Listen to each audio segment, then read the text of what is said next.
Yes, I'm Dennis Freitas, and I'm 72 years old, born 1935 in Woodland, California. Today's date is April 27th, 2008, and we're here in front of the Public Library in Sacramento, California. And I'm with Celestino Freitas, better known as Tino, who's my brother. My name is Celestino Freitas, and I was born in New Bedford, Massachusetts on September the 4th, 1923, at noon. My mother said I was hungry ever since. I've lived in, we came to Sacramento, and I've lived in Sacramento since 1926.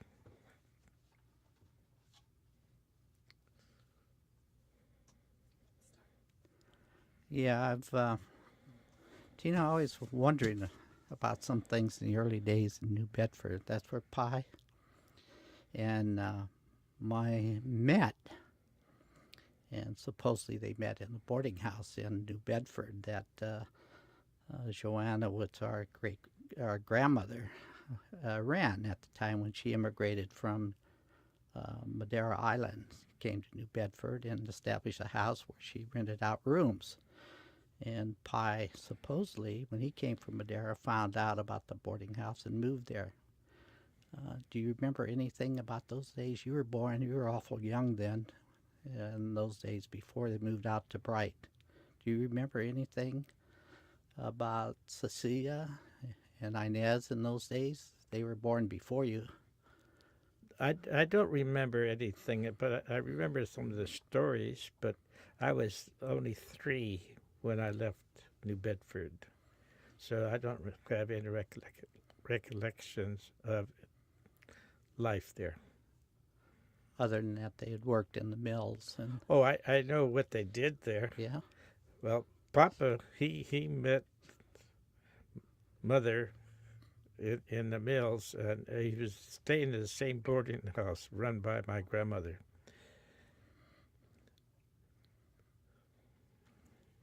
And they both worked in the mills at that time. Right. Pi was doing Portuguese shows back then, wasn't he? He was always a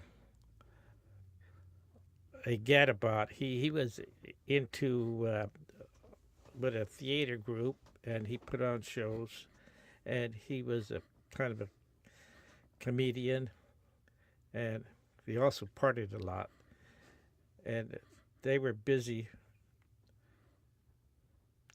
and he had a lot of friends, and sometimes it got kind of rambunctious, according to Mother. He was only, stands a reason, he was only 19 about in those days, right, when they got married, so he would have been a man about town probably then. In the pictures, he looked pretty slim and trim. Right. That's one of the reasons why he came to the United States, because he was kind of acted up at home and to stay away from the military. His family gave him enough money to leave Madeira Island. And from Madeira Island, he proceeded somehow through Portugal, Spain, up France, and finally ended up at Bremen, Germany. And from there, he came to the United States, but he told me that while in Bremen, he was at the waterfront and he met a captain of a ship, and I think he was a freighter. And for $50, he made a deal with this captain to bring him to the United States, and they landed in New York. And when they landed in New York, he thought he'd just get off the ship. And the captain wouldn't let him get off the ship until it was dark because he didn't have any papers. And all he had in his pocket was an address in New Bedford. And it said something like County Street in New Bedford. And he said, after it got dark, the captain said, okay, you can leave. And he ended up in New Bedford. Yeah,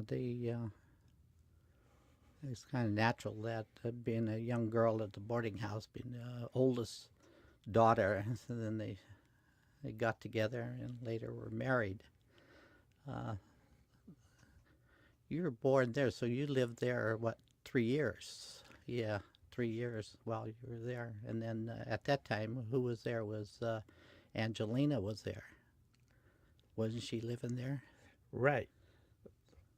So she was there. My grandmother, when she came over, she brought Angelina, my mother, Maria, and I think Angelo and Edward.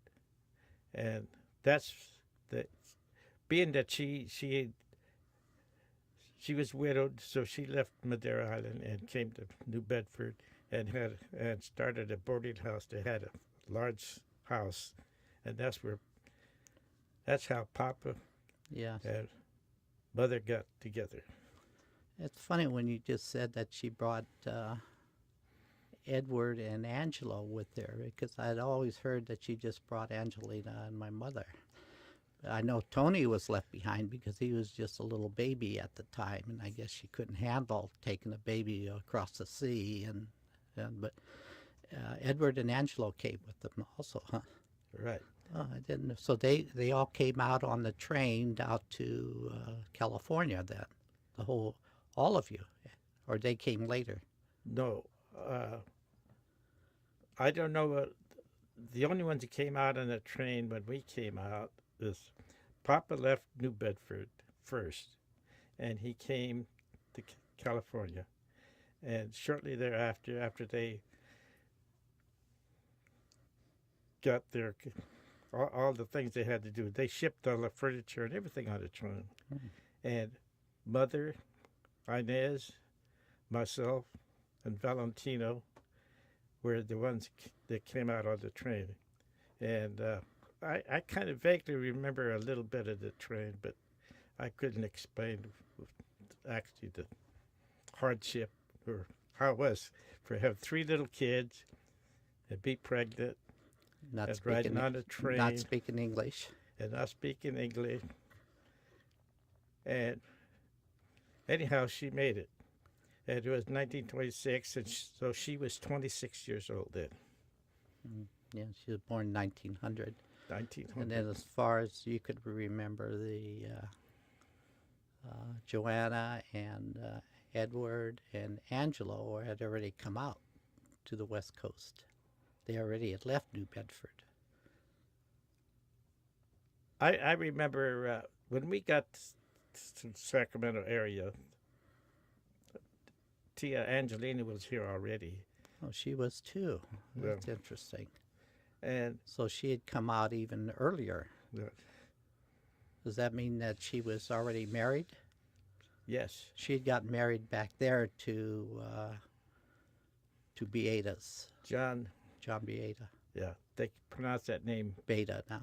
Beata in Portuguese. Okay. Now they say Beta. Beta, yeah, that's right. So, I didn't understand that. I thought maybe I didn't know when Angelina got married. Because cousin John is 89 now.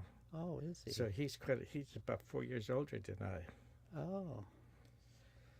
Yeah, I've asked John and Louise when she was alive questions, and they have poor recollection of anything that went on. John especially, he's like it's a fog, it's gone. So, and Alphonse, when I asked him, Barbara doesn't recall anything. So you're about the last guy that has any valid information, it seems. So then coming out to Bright on the train, Riverbank, I probably was town of Riverbank in those days, that's right? That's correct. I remember them calling the San Pedro picnic festa there as Riverbank Festa in the early days. But when you came out, did you come out or did you stay in, it seemed like you would have stayed in Sacramento because some of the Jardines were already out here also, it seems, living in Sacramento beforehand, or Oakland.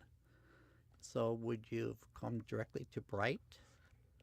It's kind of confusing. Uncle Peter Jardine, he was an entrepreneur. He never worked physically in his whole life. He was always promoting something.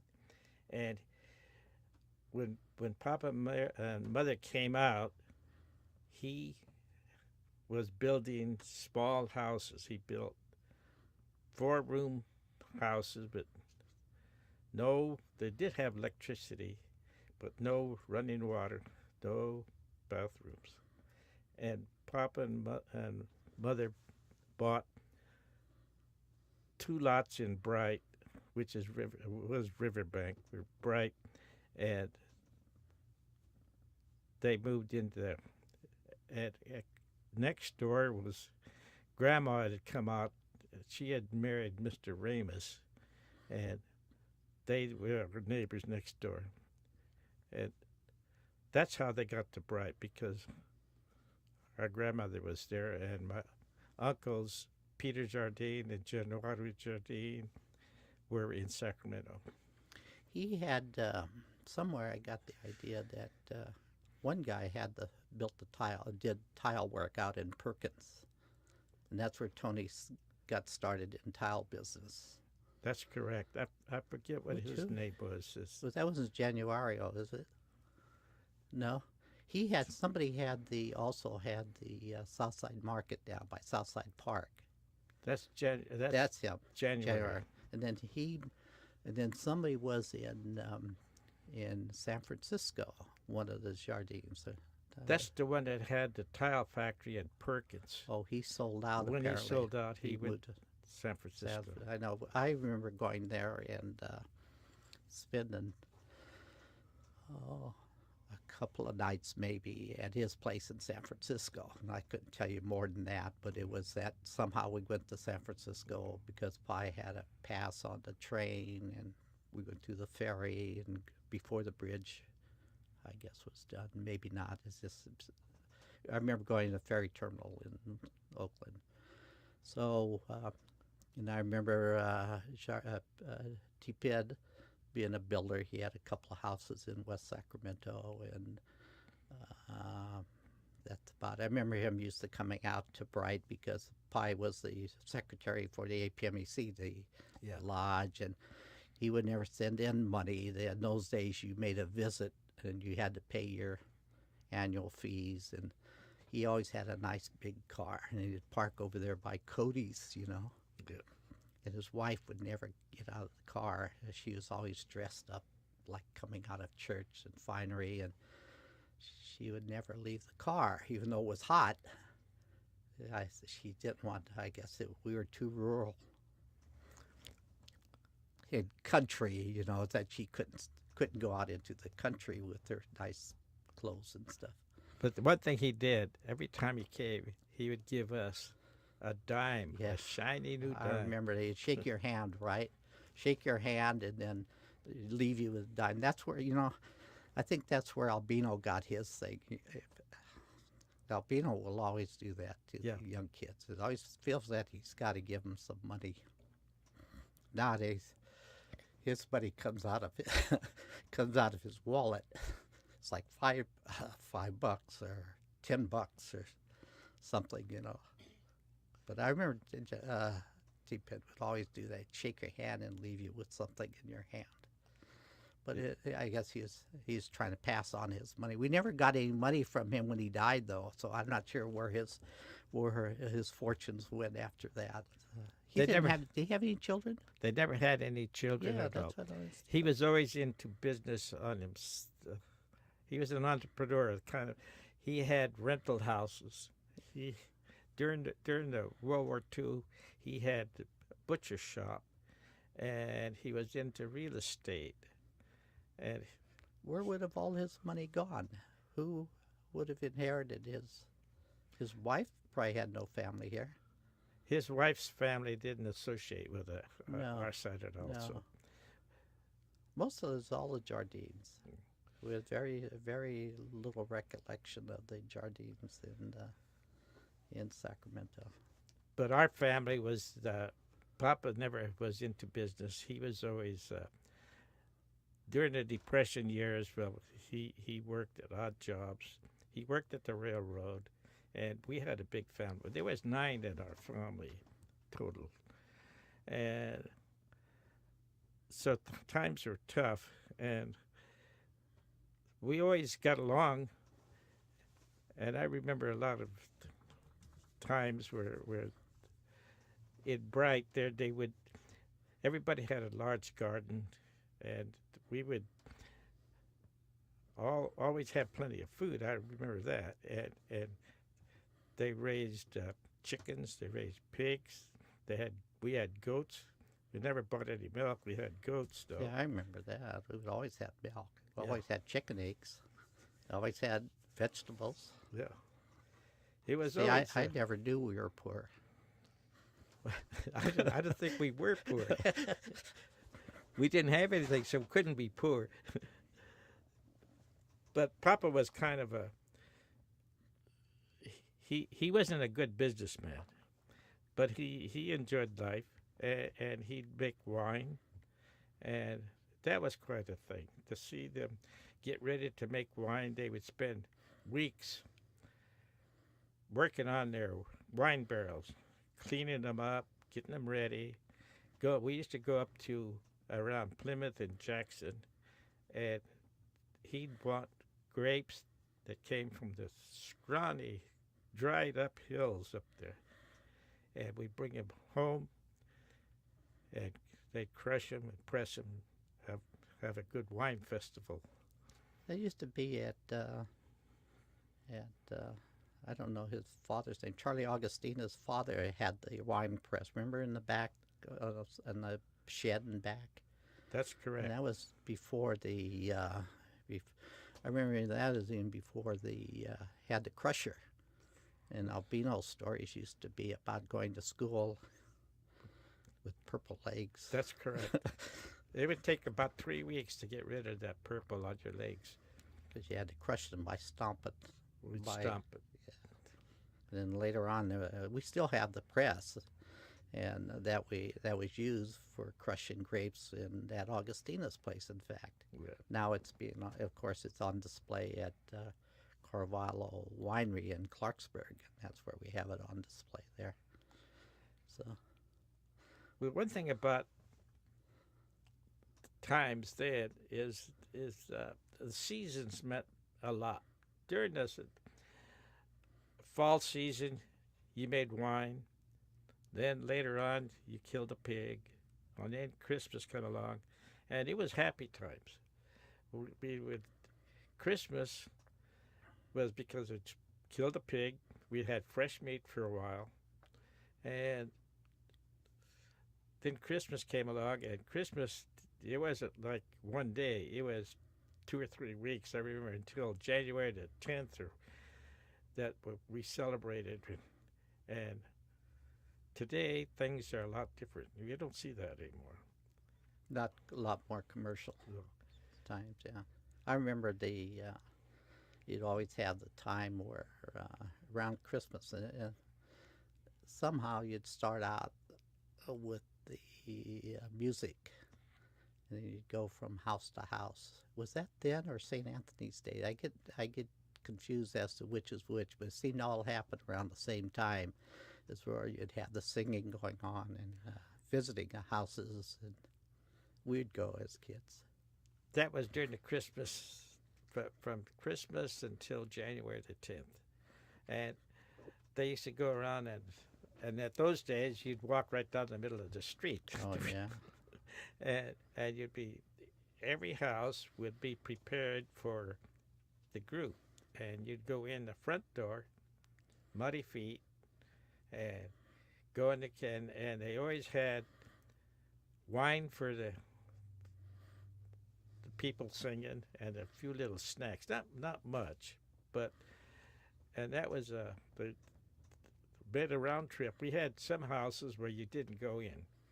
It was like it happens in It was Halloween time now. Too clean. It's closed up. You don't go in Go those. down. Don't go But there. most people waited for the group to come through. and we had violinists from Sacramento would come out, and then they played. They had a ukuleles they had, and a guitar, and then they had chimes, and they used to sing songs and make up songs, and sometimes the songs would get cause a fight, but it always survived it. It still is a song. You see at all the festas too. They stand around in a circle, and one guy leads it off with a song about somebody, Yeah, the other guy, and then expected that as the next guy gets his turn, then he refutes what he said and says something good or bad about the guy who just sang or somebody else in the circle, yeah. and just keeps going around. And sometimes he gets louder and I don't know, better, and it continues that way. It's kind of an interesting way. It's like Yeah. a round, singing around in a This- song. The stories would be about putting on airs. You know, somebody would had a job and had a little bit more money than the rest of the guy, or it was something about families. Once in a while, they'd say something, and that's when it got nasty. Yeah, but Papa was always. He was acted at that time too in Sacramento. Yes. On different It was theater vaudeville groups. almost. Yeah, Vaudeville. but it was yeah. all vaudeville, and it was usually at St. Elizabeth's Church in the basement. That's where, and then Tuesday Clubhouse. Years ago, there used to be a Tuesday Clubhouse by the Sutter's Fort, and they used to rent that and put on 2 or 3 shows. And he was always one of the leading men. He couldn't sing, he couldn't read music, but he could do his part of acting. Yeah, most of his singing was more Broadway style, kind of narrative and prose and things like that.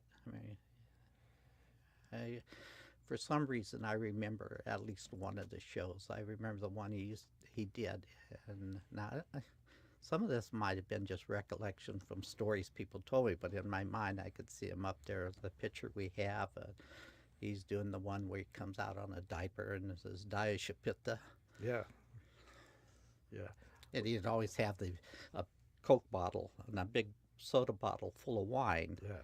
and it'd have the nipple on it, and that was his baby bottle, and it always got a big cheer. We Yeah. did that. He caused a stir one time at the Tuesday Clubhouse. The people were all waiting for a show to start, and here come this here homeless looking person come in there screaming and hollering and jumping up and interrupted and caused a lot of confusion in the theater. And it turned out it was part of the show. It was him. And he came in there and disrupted this. These people were ready to throw him out till they found out that it was him and it was part of the show. And that's how they started the show that night. Yeah, I remember quite a few years later talking to some people, and they all remembered the shows and always talked about that. And that was during the Depression years, right? Right. And that is, it's by the time I was born in '35, things were weighing down. Pi was getting older, and those things. But we always had a lot of people coming to the house.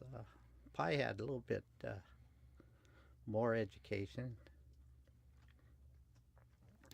so he did a lot of translating. I know there's 2 or 3 of the Russian community in Bright when they left Russia, I guess from China or Manchuria. Some of their family had gone to Brazil instead of coming to the U.S., and he used to do translations and write letters for the Russian people to their family members in Brazil. You know that? I didn't know that. Remember that family who lived on the levee bank? They had a guy had a spastic face. he had a bad sign on his face, and then he had another younger brother, and they would come by. He used to do all the grafting of the fruit trees in Bright. Oh, They would come over, and he probably would translate and read letters back to him. So I remember that. And then, but when you going on, when you went to, do you remember anything about Valentino? He died at 6 or 7 years old, and in Bright. I remember He Valentino. had some kind of illness, He was diphtheria maybe, no, spinal meningitis, spinal meningitis. and I remember him being sick and laying in the bed, and he couldn't for about 3 or 4 days. He was unresponsive. So in those days, the doctor. There was no doctors around, but anyway, they finally contacted Dr. Azevedo, and he came out, and they put him in the hospital, and he died shortly thereafter. Yeah, he was, what, 2 or 3 years older than you, right? He was, at that time, 6. he was 6 years old. He had never started school then, No. apparently not. No. So that was in the house in Bright. Yeah, that was in Bright. There was no fear of communicable disease or anything that maybe somebody else would catch it in quarantine or anything. There was. They quarantined us, and they also, at the funeral, you could not view the body unless they put encased a glass cover somehow or other over the body, and so the casket had a glass thing, and he was buried in Sacramento. Yeah, remember that's St. Joseph's there. Yeah. You remember him being buried in that plot? Yes, I do. You do? I do. Didn't know that. And since then, they torn it down, so it's kind of hard to spot the spot. Yeah, as we found out with the guy trying to, they know generally where it's at, but I don't think they'll ever find the exact spot. So when I put the gravestone on there, it'll probably be a best guess as to where exactly the plot is. You remember working, when I was younger too, here's things it's a reactive memory, but working at in the prune fields.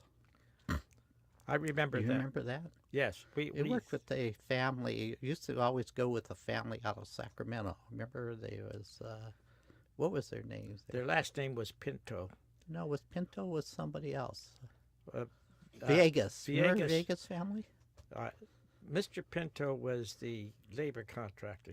He's the one that signed up everybody for that one particular orchard, and we went there. We went there with Mr. Viegas and his family, and it was quite a trip. It took 6 weeks out of school, and I remember we picked prunes, and I think at that time we got 2.5 cents a box for prunes, and it was tough years. I remember a little shack where we all lived in. Had to be. I don't know how everybody lived in there. It was, all I recall is it couldn't be much more than a small kitchen or a living room. What was it? Couple of bedrooms or what? It wasn't much. It was a shack. There was no running water in there. There was no stove. It was just a shack, and it was single walled. There was nothing there, but we did work there for 6 weeks. And I remember when we came home that he had made $200 clear profit from that trip. But that was the whole family working: Albino, myself, my mother, and Dad. No health insurance, no taxes taken out of that money in those days, right? No retirement pay. That wasn't too far from here, was it? It was at Princeton, which is near Calusa. Up in that area. Yeah. And then also did the whole family work in the hop fields? No. In the hop fields, Albino and myself and Mother would work in the fields. And then on the weekend, Papa would come and help out.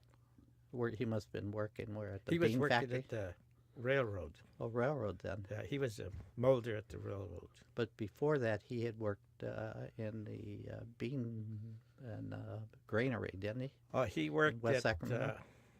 on the waterfront Yes. at the Haslett warehouse. They stored beans Yes, and I remember rice and peas. that. They would get to bring back some of the beans for dinners and stuff. Yeah. He got to pick up, stay after work and sweep the floor. Get whatever he could haul home. And Mother would soak the dirt out of it. Yeah, those days too. You said you and Ines, when you went to grade school at Bright there, elementary, that you didn't speak English. How'd you get along then? I At was school. I was a good student, evidently. A lot of hand signals and patience by the teacher. We had good teachers. We had teachers that kept control. When did you start speaking English? Well, we could not speak English at home when I went to school. Papa would get mad at us. We had to speak Portuguese. And then after a few years, that as Albino and Mary and you came along, well, we all spoke English all the time. Yeah, my only Portuguese was, mãe, pai, and faz favor de comer. Yeah, come indeed, huh? Yeah, well, there was good times. They was tough, but Papa was kind of a character too, and he liked to make, like I say, he made the wine, but he also liked to, if the wine started going bad, he had a still in the basement, and he used to make grappo, which is you process it through and you make whiskey, you make aguardiente. And one time, something messed up, and he was trying to make this a better, more proof to the aguardiente, and somehow or other it blew up. And I remember it burned in the basement. It burned all the cobwebs, all the spiders got, and he came out singed. He didn't have no eyebrows. Part of his hair was missing. So he was a character. And the stories you hear too is about the garage out front got burned down one night because of the same problem. The fumes from making the alcohol was too great, and somehow it lights a candle and sets off this explosion. The garage burns down. Right. And there was no fire department in Bright. So by the time the fire department came from Broderick, which is about 3 miles away, it was all gone. And all you could see is these hoops and parts of barrels. And Papa, being like he is, he decided, I'm going to get rid of this stuff. So he had a wheelbarrow. And the rest of the night, he went up the cobble street with an old iron wheelbarrow, hauling this stuff up to the levee. To the river to get it dumped in the water, get it out of the way. Yeah, the little second house in Bright there was by, I have pictures of Angelo and Tony living in that house. Right. And they lived there for a while before they got married. That's right. The rent was $10 a month. Well, that wasn't bad because in 1958, when I moved in there, Pi rented it to me for $40. Oh. So prices didn't go up much. I was already giving him $30 a month before we were married. I think So I thought, well, it's worth, to get the house now, it's worth $10 a month more. Of course, I used to do all the yard work, and that was my part of the upkeep of the property, but that was a pretty good deal. Then when I moved out, bought our first house. It went from $40 a month to $150 a month, and I was only making like $200 a month working for the state, but I had promises within 6 months of making $600 a month. So the mortgage company took a flyer on me and said, "Okay, we'll let you go, even though you can't afford it." Yeah. But you went to school in Woodland. I went to school in Woodland, but we had to take we took the bus. Was Allen Transportation at the time, and drove the 16 miles to Woodland every morning and evening. But you took the train. I went on Sacramento Northern. Northern. At that time, the Sacramento Northern would travel to Woodland. And it was great. You could get on the train, go to school, and then you had after school. If you had after school activity, you could stay in Woodland until 11 o'clock at night and catch the train to come home. So it was good. And in 1940, they discontinued the train. We had to go by bus from then on. Yeah, I remember our bus trips. Wintertime, we couldn't negotiate the Yolo bypass, so we had to go through Davis and the back roads all the way to Woodland, which added maybe a half hour at least to the trip. And as kids in the morning, you'd be half asleep, and no, it was real quiet. But coming home at night, it was pure hell. Poor bus driver, he just couldn't. It was just a bad trip for him. But we didn't have any way of getting home after the school bus left us. Left about 4 o'clock that evening from the school. There was no way of getting home except hitchhiking, and that was always hard. You couldn't go to the games very well because you had to hitchhike to Woodland afterwards, or stay and then hitchhike back at night, and that would be 10, 11 o'clock at night. You'd be on the outside of town hitchhiking. People in those days would pick you up, but still, it was it was pretty tough getting back and forth to school. So it meant those days extracurricular activities just were not something East Yolo people got involved with unless you had a car, and of course very few people had cars. Yeah. Well, we've talked a lot about Papa, but none of this would have been possible without Mother holding the fort down and keeping everything on even keel.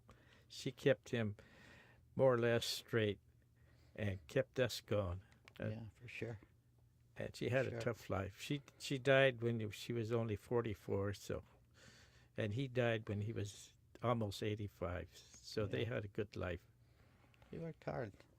I remember her coming home from the canneries, and the first thing we would always do, pie somewhat also, but her, I remember, we'd want to open up the lunch box because there would always be, whatever the fruit was in season, there's always be something in there. Yeah. A pear or whatever was being canned. And sometimes there'd be a part of a sandwich. They also saved, if it was asparagus season, she'd bring home the tips and pieces. Yeah. I always look forward to that. Getting that. So we had yeah, you're right about that. She was always the main force. I always tended the gardens and making the wine, and taking care of the house and the cooking, and even though that became Pie's stronghold later on as a cook. So, but I remember always the goats in the backyard, the row crops, and we had, even when me and Sharon were married, that sustained us. Because you always had potatoes, corn. I never bought fresh fruit in the markets because we had grapes and peaches and nectarines and tomatoes, all the stuff you could ever want. So he's very picky about how you pick the grapes from his arbor. You didn't pick the grapes from the bottom of the bunch. Oh no, that was a no-no. You had to take the whole thing. Yeah. You don't pick at the grapes. He used to always get a big kick out of people would come over to visit and say, "Wow, you get all those, look how nice the grape arbor is, and all the grapes hang straight down. Isn't it amazing how you make them grow that way?" And he used to get a kick out of it and say, "No," because every day in the mornings he would go out there and gently turn turned the grape bunches so that they hung straight down. Nothing went up, nothing got caught, and they were always straight down. Pick the leaves out so you get enough sunshine into the grapes and make them grow big, and so they always look like picture perfect, something you'd see in a movie set, hanging down. So, but none of those grapes did good for wine. I know if the wine was not a good year, sometimes he would supplement whatever he had bought from the grower with whatever was left in the vines and throw that in. But it was very low sugar content, so it didn't work out too well. Yeah. Those were good times. You talk about bright, people walking the sidewalks and stuff. No sidewalks. There were no, there was no sidewalks. And, making wine, that'd be about 2 weeks worth of time until midnight. We'd have that old iron cart, and people would be hauling and hollering and making all kinds of noise, hauling grapes and hauling wine barrels to the houses to get it down the basements or in the sheds and things. And I always wondered what of course, we lived in the Portuguese section. Even though there was a very small town, you had distinct sections, right? You had the Russian section, you had the Portuguese section, and you had the newcomer section of Bright Avenue on, and then you had, I like to tell Sharon, there was the Portuguese, the Russian, and then you had the Lees. You had a few Italians, too. Oh, yeah, there was a few Italians, but there was the Lees. The Lees had all that area around. They were the primary people in Bright. They bought early property there. And so that was the other section. And even as kids, we all got along, but we were all strangers to, you only lived within a demarcation line could only be one street, but it was a whole world of difference. Yeah. You didn't cross Bright Avenue. That was outer limits. That was outer limits. And then I remember the Lees used to say you didn't hang around by the Bright Elementary School because that's where all the so-called gangs were. Well, the gangs were the ethnic people, the Russians, the Polacks, and Portuguese. We had very little blacks, as we think about African American today. We had very little. We had Cape Verdean Portuguese. Yeah. Right. But no out-and-out black. In fact, one day, just a couple months ago, somebody was right. I was showing them Bright, one of my kids, and I had to show them where the black family lived. The only real black guy I ever remember, lived out there by where the underpass is. He lived there. So it's just kind of unusual. We had every ethnic group that you could imagine, but no black families. Yeah. I don't know why that was. I just could never understand that myself. And so that's kind of my recollection. Times were tough, but I think it was good times. It was great.